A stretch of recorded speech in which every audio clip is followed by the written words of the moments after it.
ایک مرتبہ ابو ہریرہ رضی اللہ تعالیٰ عنہ کے ساتھ مسجد کی چھت پر چڑھا تو آپ نے وضو کیا اور کہا کہ میں نے رسول صلی اللہ علیہ وسلم سے سنا تھا کہ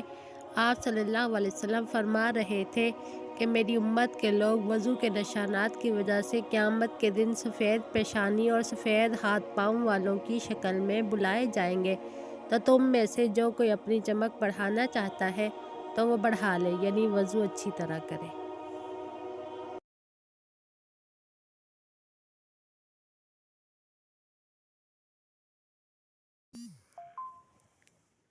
میں ایک مرتبہ ابو ہریرہ رضی اللہ تعالیٰ عنہ کے ساتھ مسجد کی چھت پر چڑھا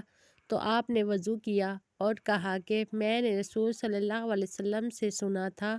کہ آپ صلی اللہ علیہ وسلم فرما رہے تھے کہ میری امت کے لوگ وضو کے نشانات کی وجہ سے قیامت کے دن سفید پیشانی